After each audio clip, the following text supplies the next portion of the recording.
All right, great. So as I said, I am going to tell you a little bit about work in progress, classifying perfect complexes of Mackey functors. And everything today is joint with Dan Duggar and Christy Hazel. So I'm going to start with a little bit of background about Mackey functors, and then I'll get into our classification results and hopefully have time for a few applications. Also, I have the chat open, but I don't always see it when I'm writing on my tablet. So feel free to interrupt, put questions in the chat, especially if I don't see them, then maybe unmute yourself and ask something anytime. Okay, so I guess let's go ahead and get started. So like I said, I'm going to start talking a little bit about Mackey functors. And I imagine many of you don't need this background, but maybe some are like, what even is that? So first of all, Mackey functors were first defined by Dress and Green in the early 1970s. Oh, maybe I should also mention sometimes my handwriting is not so good on this tablet, so if you can't read anything, just let me know.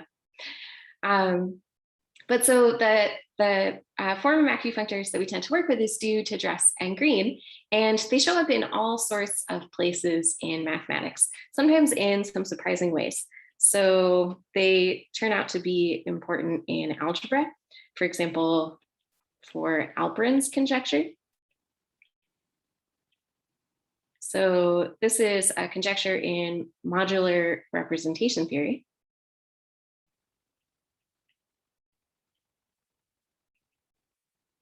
And I don't know how many algebraists we've got out here, so maybe I'll just tell you very roughly. If you have a characteristic P field that's algebraically closed, then Alperen's conjecture says that the number of weights of your group G is equal to the number of simple KG modules. Okay, and on the face of it, that has nothing to do with Mackey functors, but Tavenas and Webb showed that it's equivalent to the existence of a certain virtual Mackey functor. So Mackey functors maybe surprisingly play a role here. Mackey functors also show up in number theory. So Cotto's class field theory, again, on the face of it, has nothing to do with Mackey functors. So maybe I'll emphasize the class field theory for local fields of higher dimension.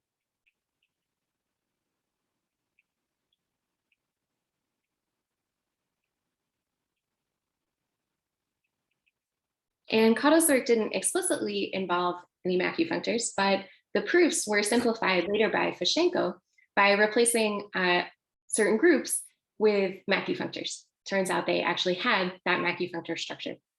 Okay, so again, I don't want to dwell on the details here, and I just want to point out that the Mackey functors show up in lots of places. But my interest comes from algebraic topology.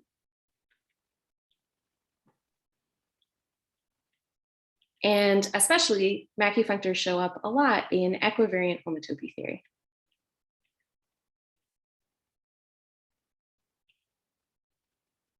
Maybe I'll say stable homotopy theory. Though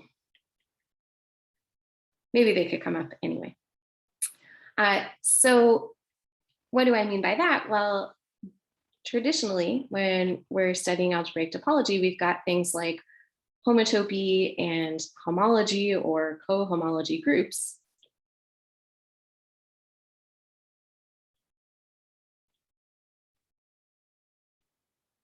And when you work equivariantly, it turns out that you really need to replace these with Mackey functors.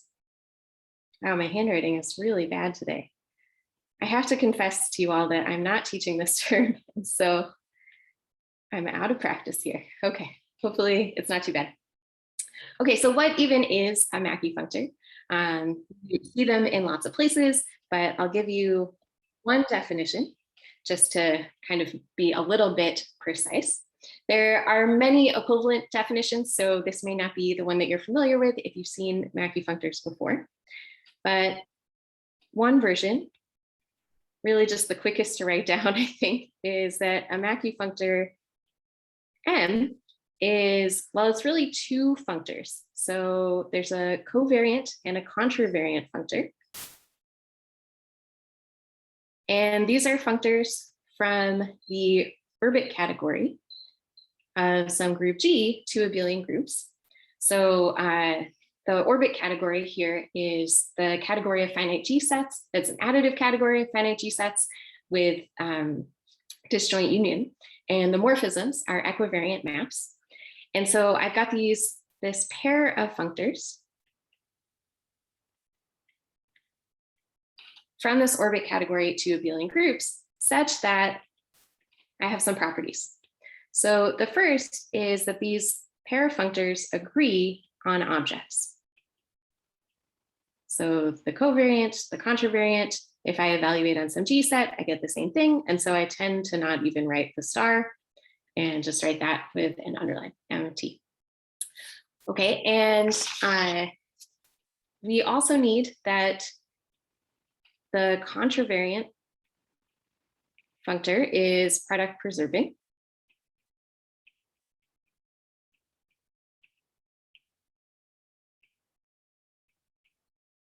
And I suppose I forgot to mention one of the main motivations for Mackey functors is to encode things like induction and restriction for representations of groups. And so this last condition is in a way supposed to do that. So sometimes this is called the Beck-Chevalier condition.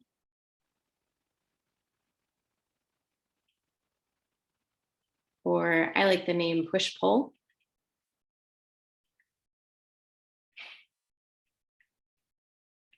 And this says that if we have a pullback of finite G sets,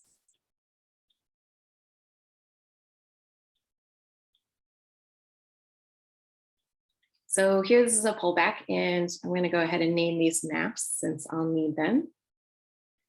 Then, well, I might say something about, oh, this gets sent to another pullback or it turns into a push out or something. No, the push-pull condition says somehow we combine these.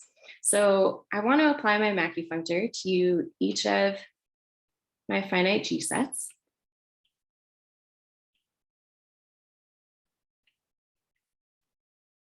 And I'm going to use the covariant part on the top and bottom maps and the contravariant part on the left and right sides.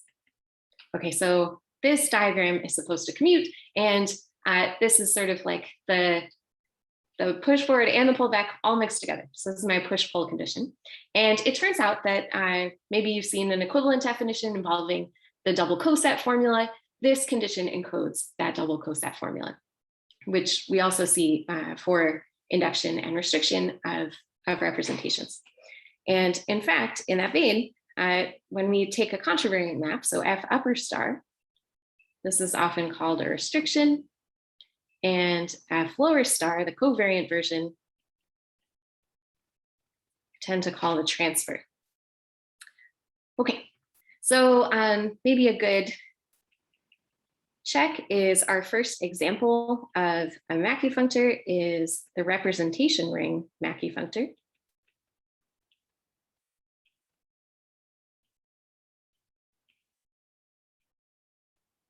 By the way, another disadvantage of the tablet, of course, is that things scroll by quickly. So also feel free to unmute or put something in chat if you need me to scroll back for a moment. So the representation ring Mackey functor, this is the complex representation ring Mackey functor. And all it does to some G mod H, some finite G set, is assign to it the representation ring of the subgroup H, that complex representation ring. And then our restriction and transfers are exactly restriction for representations and induction.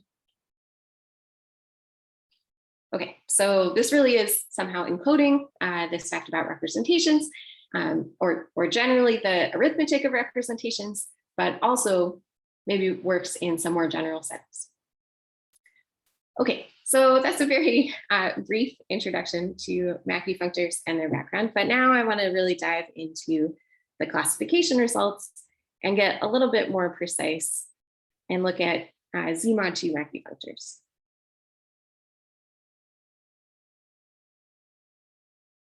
Okay, so I'm going to let, for the rest of the talk, G be C2, the cyclic group of order 2, or Z mod 2, whatever you want to call it. I'll probably call it C2 out of habit. And I want to look at some Mackey functors in this setting. So first of all, I've got my orbit category for C2. So every orbit, or every finite C2 set is going to be a disjoint union of my two orbits, C2 mod the trivial subgroup and C2 mod itself. There's a projection map between them, which I tend to call P. And C2 acts on itself. And of course, there are identity maps here that I'm not drawing. So this is kind of a diagrammatic picture of my orbit category. And now remember, a Mackey functor is supposed to be really a pair of functors out of this orbit category to abelian groups. So in the C2 world, what that ends up giving us is a value on each of these orbits.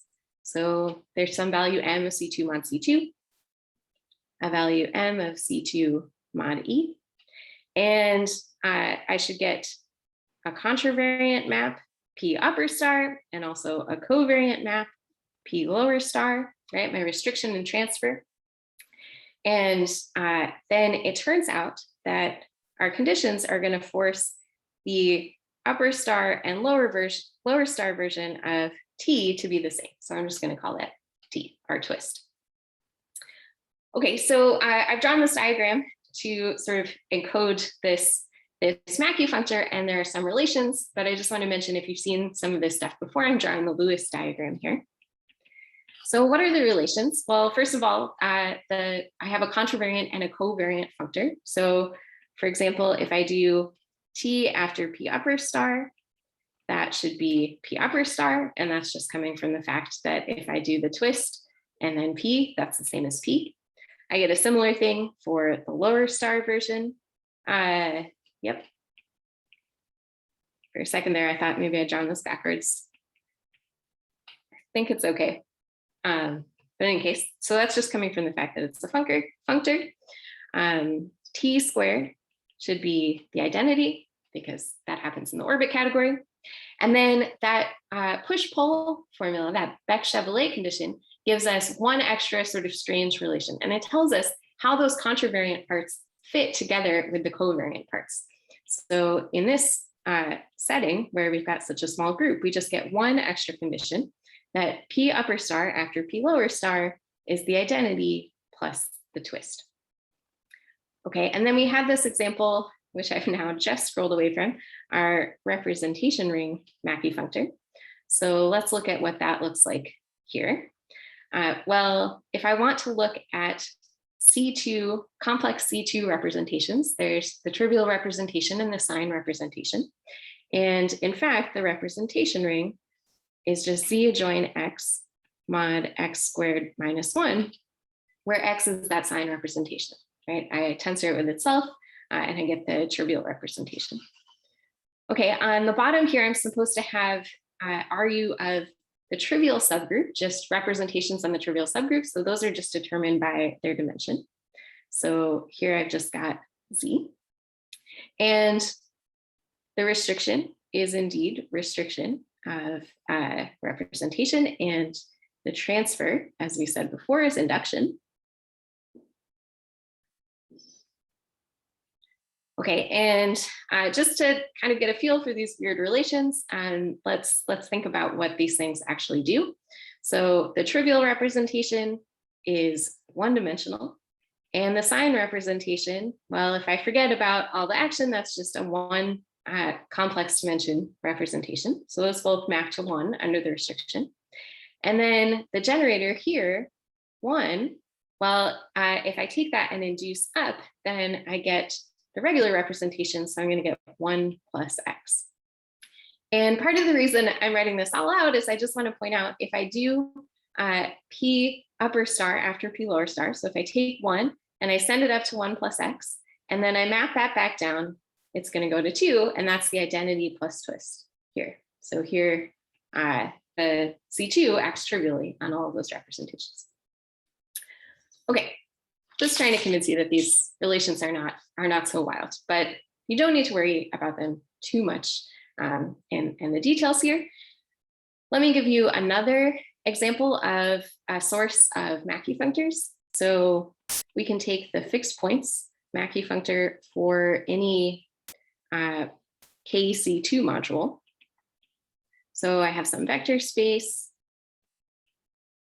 with a C2 action, and then I get a Mackey functor by taking the fixed points, so just the underlying vector space for the trivial fixed points, and then the C2 fixed points at the top. And then those fixed points include, and my transfer is given by sum over the orbits. So here, G acts on this representation. Okay, so in particular, if I take my representation to be, or my KC2 module to just be F2 with the trivial action, so working over F2 here, then I'll have everything is fixed. The representation I started with was F2, and the action here is trivial. And then, well, F2 including into itself, that's really just the identity map. And now when I sum over the orbits, I'm going to get 1 plus 1, which is 0. Or if you like, you could just check that, when I do P upper star after P lower star, I'm supposed to get 1 plus 1, which is 0. So that map has to be 0. Okay, this is the Mackey functor that is typically called F2 underline. I've been underlining most of my Mackey functors, but this is the constant F2 Mackey functor. And for ease of notation here, I am going to call it H. Okay, so that's an example of a fixed point Mackey functor, and actually going to be sort of my main interest today. But let's look at another one, which will be important for us as well. If we take just F2 adjoin C2, well, now I put F2 adjoin C2 here. The twist does not act trivially. The fixed points are just the diagonal copy of F2. And so the restriction here is that diagonal map, that inclusion. And then when I think about summing over the orbits, I'm going to get here the fold map. Okay, and this is a Mackey functor that's going to show up a bunch for us. So I'm going to name this one F. Okay, I actually haven't said much about equivariant homotopy theory here, and I'm kind of going to push that off until the end. But if you are coming at this from an equivariant homotopy theory perspective, if I were trying to compute, say, the homology of some space, then this first one, H, this is what I would use if I attach some fixed cell. And the second one, F, this is what I would use if I attach some free equivariant cell, C2 across a disk, something like that. Okay. All right, so working entirely in the world of algebra and Mackey functors here, we, at the moment, find that we have two goals. So we really want to study this, these two fixed point Mackey functors. And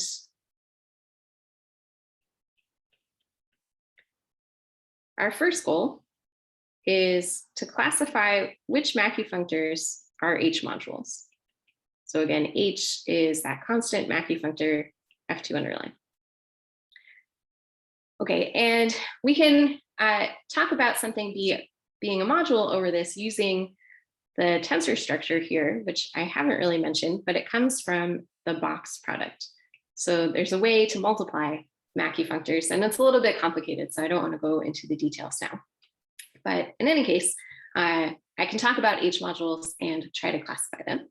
And then ultimately, the goal here is to classify perfect complexes of H modules. And that's quite a bit more involved.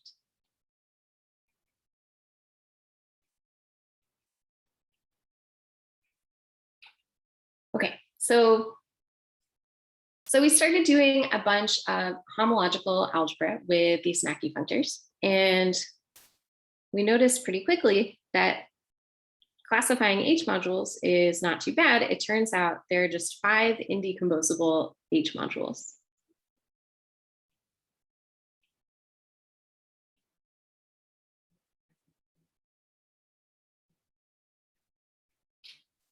Okay, so there's this H, of course, and this F that came from, so H, remember we built using the trivial case, our F2C2 module, and then F using the regular module. So there are those 2. And then there's the dual of H, which I'll call H op, or maybe you've seen it called H dual or F2 dual. Then it turns out F is its own dual, so that's not going to get us all 5 of them.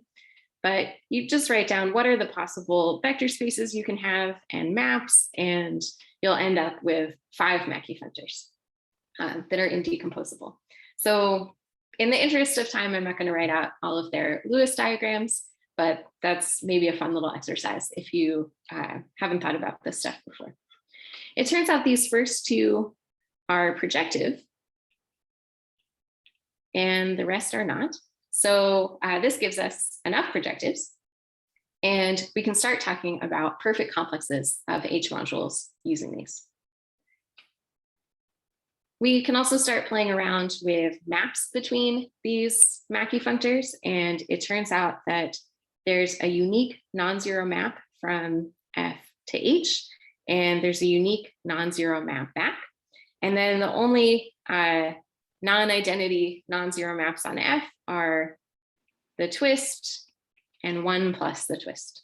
Okay, so I haven't drawn the identity maps here. But that means we can start thinking about chain complexes of things with F's and H's in them and see what sorts of things we get.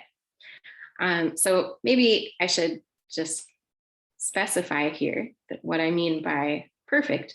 So a complex of H modules. So looking at a chain complex of H modules, I call this perfect if it's quasi-isomorphic to a bounded complex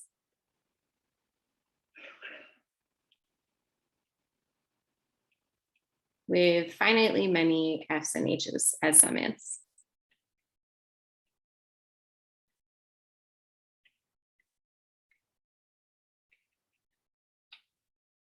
Okay, so we can start writing some of these down and just playing with, okay, D squared has to be 0, and so what possible maps are there, and so on. And we end up writing down these sorts of things.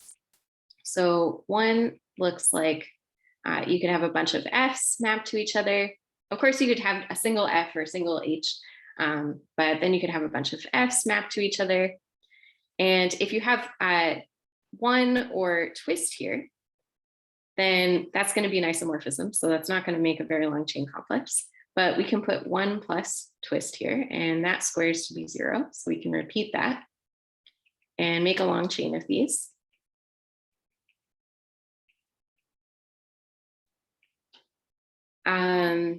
This is something that I'm going to call AN for reasons that'll be a little bit opaque for the moment.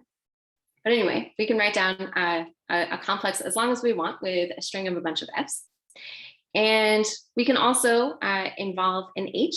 Well, there's no interesting maps from H to itself, just the identity. So I can't make a long complex using a bunch of H's, but I could stick an H on at the end. I could have H map to F, and it turns out that if you do 1 plus twist after that, the composition is 0. And so then you can keep going and have a bunch of F's.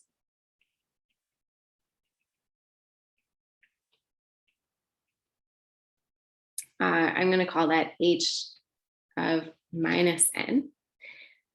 We could do a similar thing by instead start with our chain complex with a bunch of F's, and then at the end, tack on an H using that unique non-zero map in the other direction. And that sort of looks like the same thing flipped upside down. So I'm going to call that H of n. And then the last one that I'm going to write down is, well, maybe you can even guess at this point. So we've got this long string of f's. What can we do? We can tack an H on either end. Why not put H's on both ends? So I'm going to have the H maps to F, then a long string of F's, and then F maps to H at the end. And I'm going to call that Bn.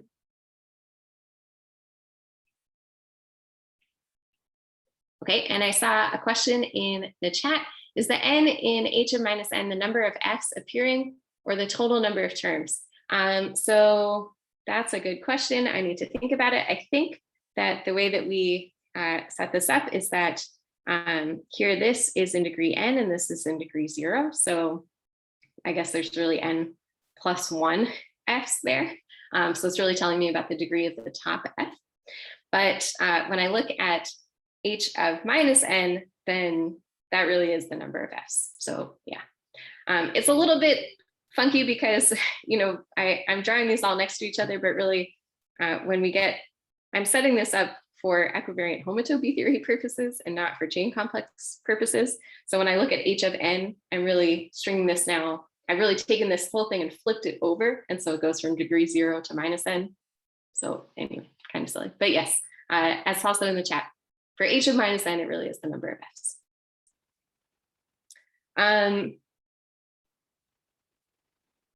Great.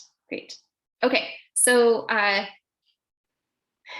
right, so we're doing some homological algebra. We're writing down chain complexes of things that involve f's and h's, and just by sort of playing with like d squared has to be 0, and what sort of things can you write down? We can write down a bunch of these complexes. And it turns out that really these are, in a sense, all the ones you need. So what do I mean? Well, the theorem that Dan, Christy, and I proved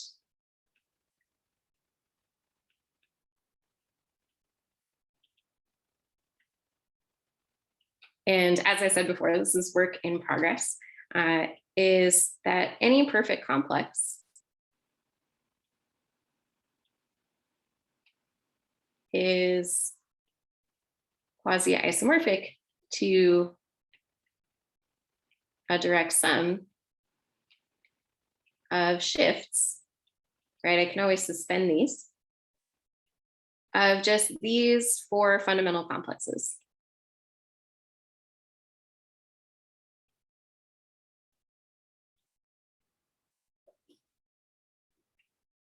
Okay, so we've got our A's, our H's, the minus version, the plus version, and the B's. And really, I should name these with different letters. I just mean for various values of n. So I can have a short string of all f's and then a long string where the h is on the end and all the f's in between and so on. Okay, so I see a question in the chat. To be clear, how many f's in an and bn? And I think Mike probably answered correctly. So here there are n plus 1 f's. And here there are n f's. Here there are, again, n f's. And the last one always feels a little funny. I think there are, again, n plus 1 f's.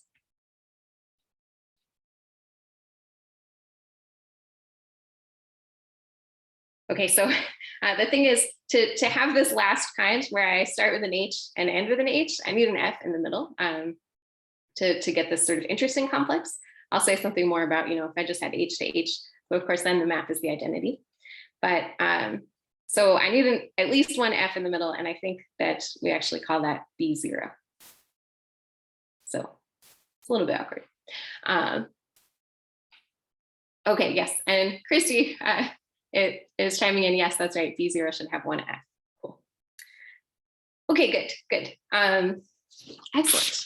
So So what this says is really that we have classified compact objects in the derived category of H modules. And, you know, on the one hand, like these are all the complexes I just wrote down. So you're like, yep, those are the ones. Sounds great. And on the other hand, this is a little bit strange. So in some ways, this should feel kind of familiar. For example, if we look at something like the derived category of Z and look at perfect complexes there, then there are really only two types of fundamental complexes. I can have just a single Z, or I can have Z maps to Z by times N, right? And so here, all the perfect complexes decompose into single strands.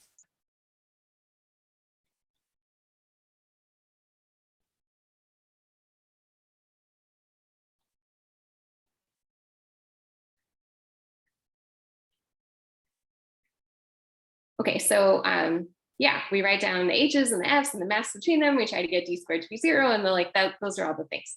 But actually, at this ring, we're more complicated than we wouldn't necessarily expect that to be the case. The integers are a particularly nice ring.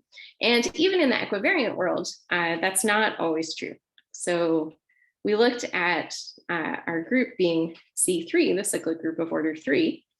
And I haven't really told you about Mackey functors there, but it's roughly the same story. So I can look at the constant Mackey functor F3 and look at perfect complexes. It turns out there again, there's something that I would call F and H, and they're pretty analogous to the ones I've shown you. And here there are complexes that do not split. Oops.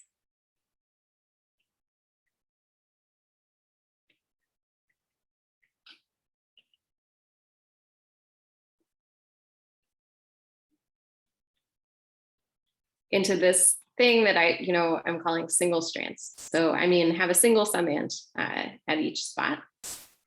So here there's something that looks like F goes to a direct sum of two F's, maps to F. And by looking at the homology in the middle spot, we can say, nope, there's no way that splits into something that looks like F to F to F, and then another F off to the side or something. So it's actually kind of miraculous that these things split into just these strands that have a single summand in each degree.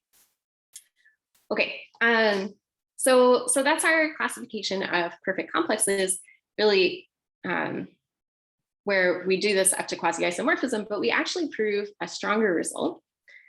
So in fact, we have a stronger decomposition.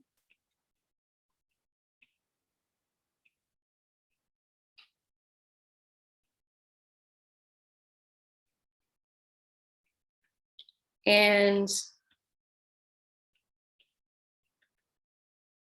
that's that. Well, actually, if we really just work with our Mackey functors F and H, our projectives, then we can decompose all these sorts of complexes up to isomorphism. So let me just make that a little bit more precise. So if C is bounded, and it's just made with F's and H's, so finitely many summands of F and H.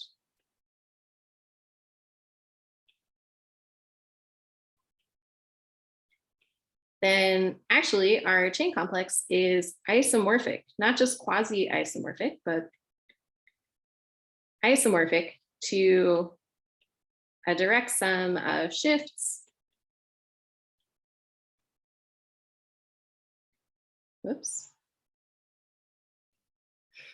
I have to admit, I'm trying to learn Norwegian so that I can move to Norway at some point, and it's making spelling and writing in English much more difficult.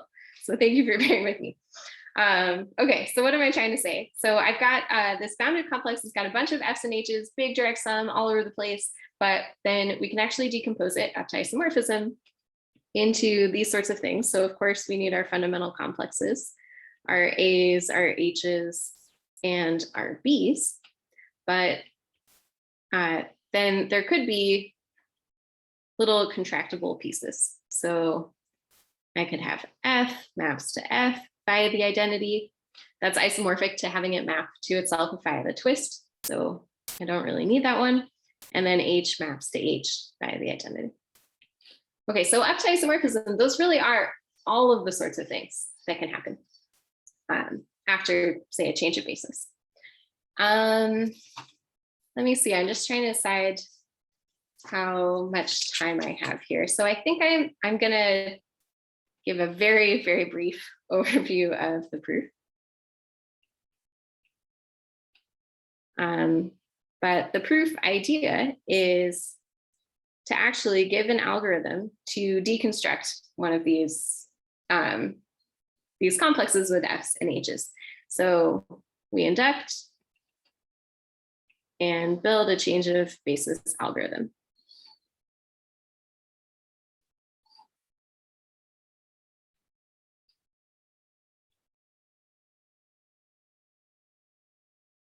Okay, so in degree K, say at the top, I've got a bunch of F's and a bunch of H's, and they're mapping down to degree K minus 1. But then, you know, down below, I have some chain complex that I claim I can split.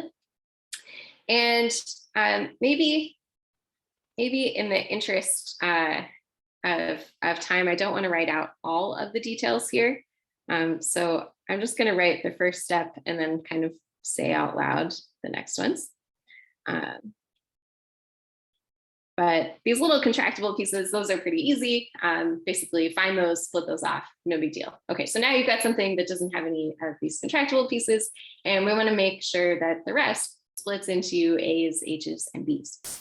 Okay, and part of what I think is kind of cool about this proof is sort of the way that it went. So the first thing we do is try to find the B's. Those were the ones with H's at either end. So what you do is look for an H at the top, and then you find the shortest strand you can find that has an H at the bottom, and you split those off first. And then you keep going all the way down until you split all the things that begin and end with H. And then we split off the H and minus ends.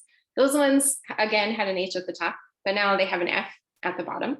And this time you go and look for the longest strand you can find first, find that lowest F, split those off, and work your way up until there are none of those left. And then for the H of ends, now those have an F at the top, but they're supposed to end in an H. Now you go back to the shortest thing.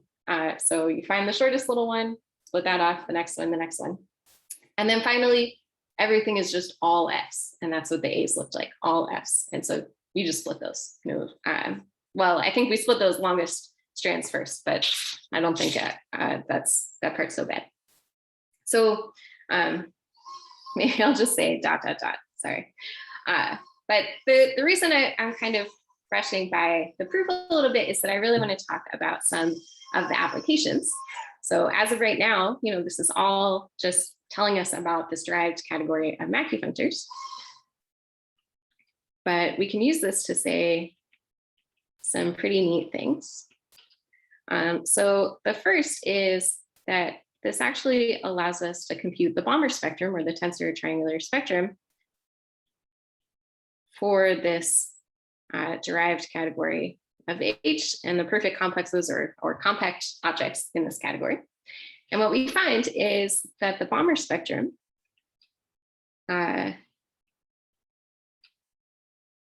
just looks like 3 points. So this is the diagram I would draw, though I'll make that a little bit more precise. What I'm saying here is that using this box product, there are 3 prime ideals. So first of all, there's the A's. Those were the things that had all F's. You tensor those things together and you get more sorts of things like that. And in fact, if you tensor it with any of the other things, you get just a whole bunch of F's. If you take the B's, then that forms another prime ideal. And then the last one is just all of this taken together. Okay, so what I'm trying to say is that there are 2 closed points, the A's and the B's. And then there's this generic point, and its closure is the whole space. Okay, and you might be like, well, wait, there were A's and B's and also these H's. What happened to the H's? But part of the reason those H's are named that way is that if I take H of minus n, and I box it with h of n, then I just get h. And in fact, h of n with h of n is h of n plus n, right? So that is definitely not going to be in any prime ideal. These things are all invertible. Okay, so let me just say this is a very weird way to compute the Balmer spectrum. Usually you try to compute the Balmer spectrum to understand some category that's way too big to possibly understand, but these prime ideals will tell you about this, maybe localizing subcategories or thick subcategories, something interesting about your category. And here, what we actually did is describe the entire category, and then the Balmer spectrum falls out. So it's a little backwards from usual, but still, I think, kind of neat. Sorry, maybe you can hear there's, I think, leaf blowing going on outside my apartment. I hope the sound is coming through okay. But let me also say that we can actually recognize this category as something else. So the derived category of H, if we look at the perfect complexes there, it turns out that this is equivalent to the naive homotopy category of bounded, finitely generated F2 adjoint C2 modules. And this just comes from evaluating at that C2 mod E spot. I see something in chat. I'm glad it's leaf blowing and not your cat really seeking attention. Yeah, thankfully the leaf blower seems to be entertaining her, so we're saved for the moment.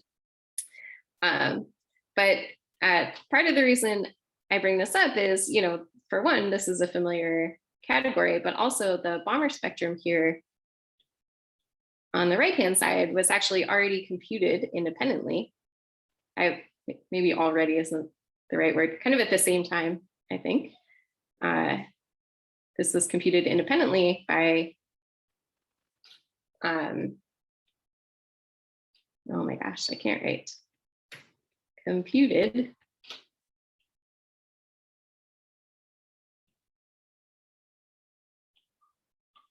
by Balmer and Galloway.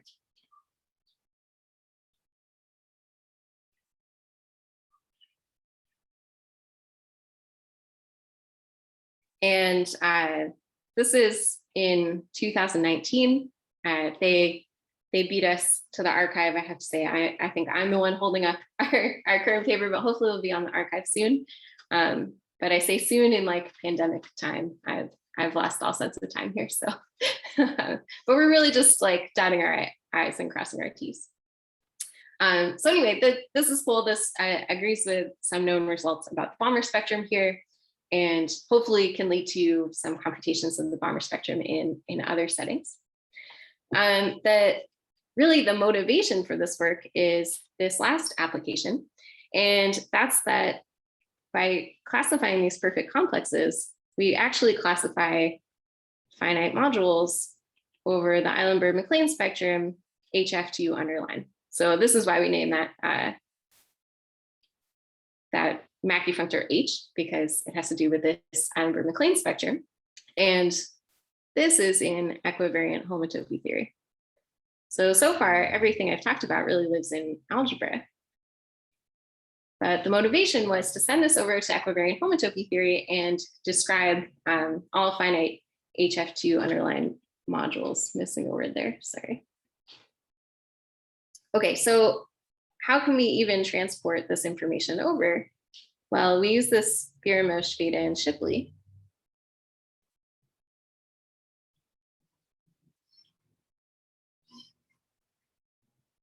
Which says that chain complexes of H modules, or as people often write, chain complexes of F2 underline modules, there's a colon equivalence to really a zigzag of colon equivalences, I think, to modules over this Eilenberg MacLane spectrum, HF2 underline. So this is an Eilenberg MacLane spectrum. It's a genuine equivariant spectrum.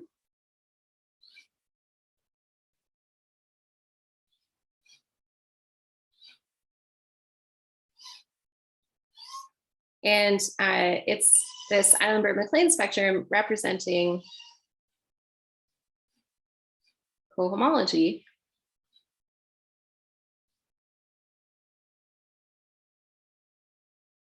with constant F2 coefficients. And in the equivariant world, that's really your closest analog to working in coefficients in the field F2. And so, this is a cohomology theory that we tend to study. But it turns out it's quite complicated. And by studying these perfect complexes of Mackey functors and pushing that through this Coulomb equivalence, we actually find that we can describe all finite HF2 underline modules. So the result, with a little bit more work, but not too much more, after the splitting theorem, is that any finite HF2 underline module splits as, well, now direct sum becomes wedge,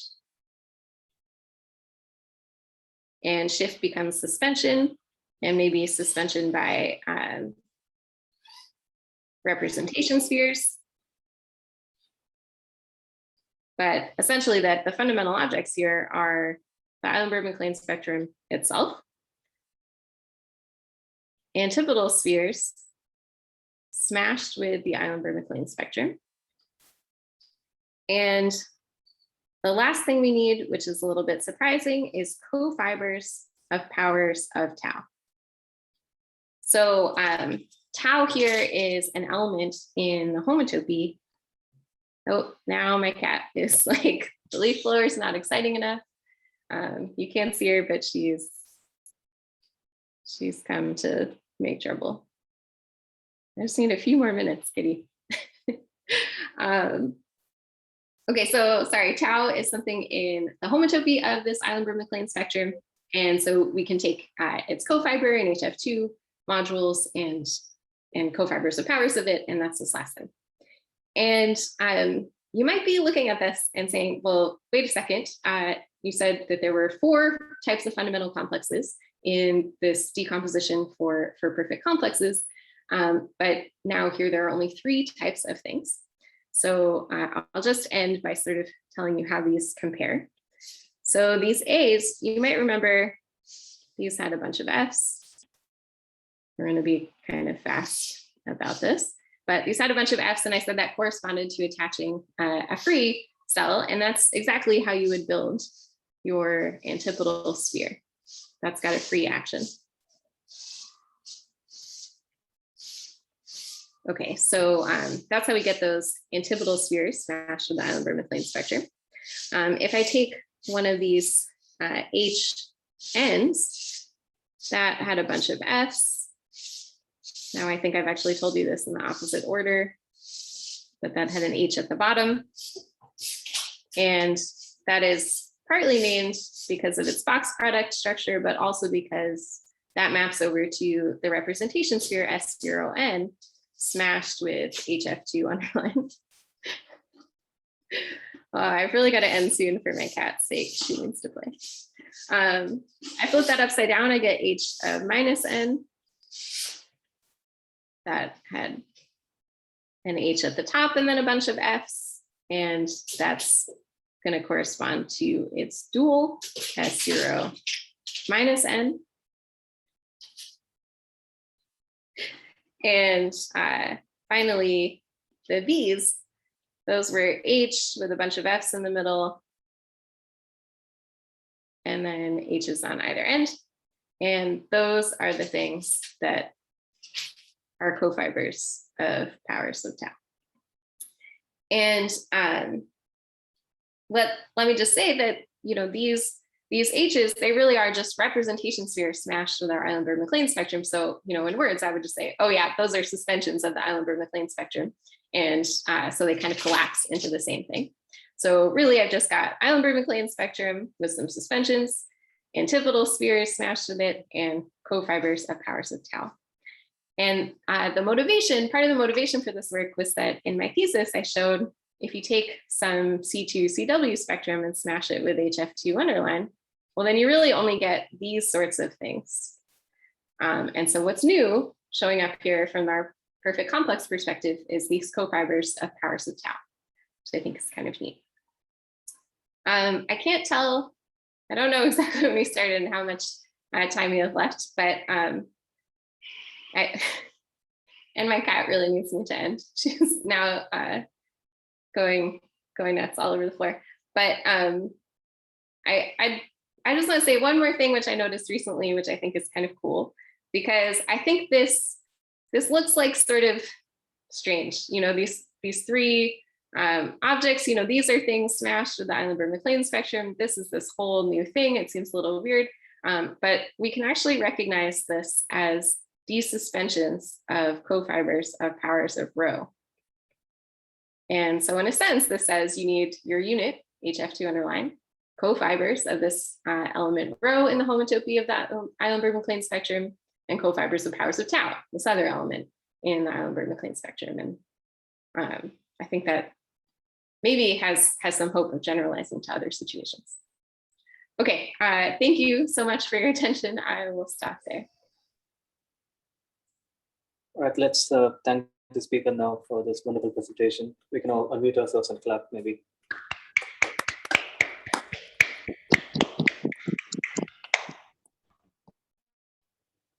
All right, do you have any questions for the speaker? Again, you can either write down your questions in the chat, or you can unmute yourselves and speak.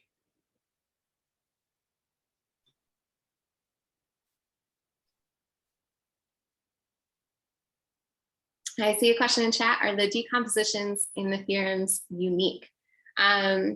So yes, up to isomorphism. When we actually do the splitting theorem up to isomorphism, then we can identify the exact length of each of these things and what suspension they are. And so, you know, up to permutation, I guess, and isomorphism, then yeah, that decomposition is unique. Though it takes a little bit more work to show that.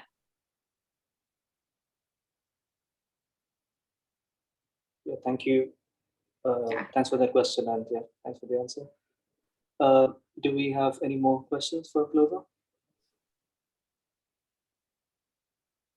Sorry, I should amend that. I should just say you can always throw on contractible pieces anywhere up to quasi-isomorphism, right? So, you know, as unique as you could hope for things to be in this case.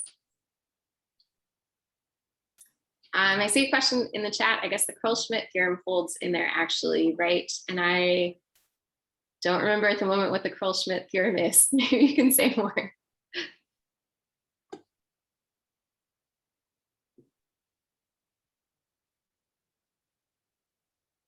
I don't know if you want to unmute yourself and say more, or just.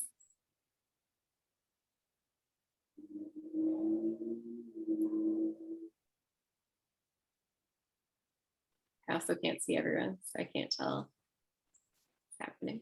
Maybe everyone else remembers the Kroll-Schmidt theorem.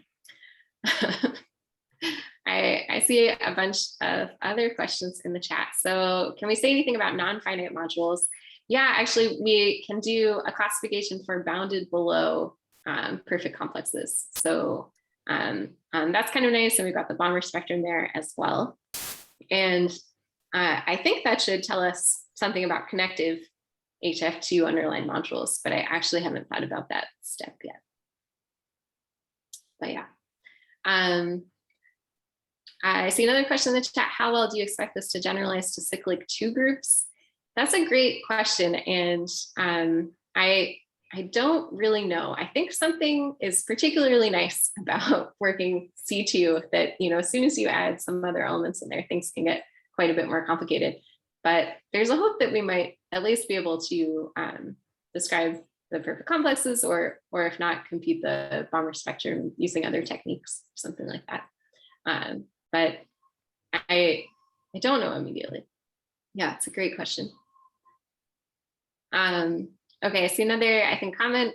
Yeah, minimal complexes of projectives representing each quasi-isomorphism class will be unique up to isomorphism. Oh, okay, maybe that was about the Kroll-Schmidt thing.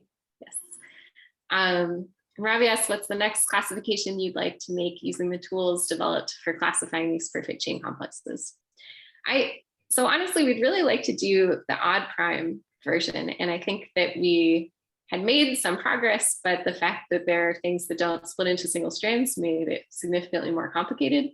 We've also thought quite a bit about the integral case, and I think that would be interesting, but again, probably quite a bit more complicated. So these are some things we've thought about, but I don't think we have anything close to an answer quite yet. And in fact, someone asked, what about the constant Z functor? Yeah, so certainly we know a lot of complexes there. We know a lot of things about their cohomologies and the kind of homological algebra that happens there, but the perfect complexes are going to be certainly more complicated. There are definitely some strange things that can happen integrally. And in fact, I told this story almost entirely in algebra, but most of this came from working in the equivariant homotopy theory, where the homotopy of HF2 underline is M2, this bigraded non-Noetherian ring with this upper cone and lower cone. And when you look at the version integrally, then that ring is even more complicated, and we see some really strange modules show up in the integral case. So that's part of what suggests that the complexes are going to be complicated. But we do have that same colon equivalence, so it makes sense to study them in either place. Another question is, the category studied an additive Krull-Schmidt category? Well, again, I can't remember what Krull-Schmidt is, so I don't think I can say off the top of my head, but we'll certainly have to look that up. Maybe someone else can answer. I think Christy was here, maybe she remembers. ENS, I seem to remember you have some work done for C3. Is there a more full CP story yet? Oh, yes, and I was talking about that a little bit. So in some ways, yes, we've made some progress there, but most of what I think we've noticed is that things are even more complicated. So we found a lot of things, but how we found them all, I don't really know. And it seems like a splitting theorem in the vein of this one would be really quite complicated. I kind of have more hope for, say, the Balmer spectrum or something like that. Okay. Who else going to answer? Let me answer myself and Antonio. D-perf H is an additive Krull-Schmidt category because it's idempotent complete and Hom finite over a field. Okay, great. I'm going to make a note about that myself.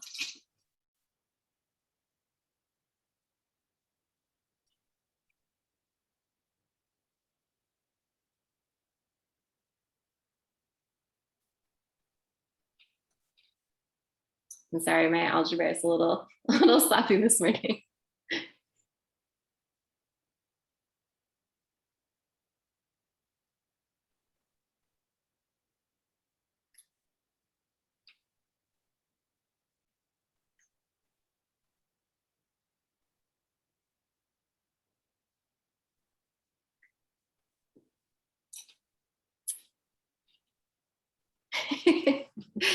Yeah, I think it's appropriate to answer myself. I'm glad she answered. I was like, I don't know what the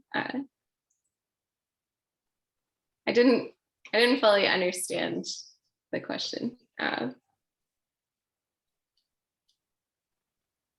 do we have any more questions for Clover? Yeah, thanks to all of you for all the questions you wrote in the chat. It was a very fascinating discussion. Yeah, thank you all for coming. Yeah, any more questions, anyone?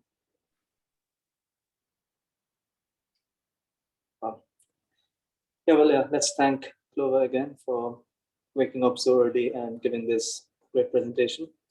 And yeah, we will meet again. I mean, we will have another meeting in this series in a few weeks' time. I will send out the details when I get them. Thank you all of you for coming. Bye-bye. Bye. Thank you.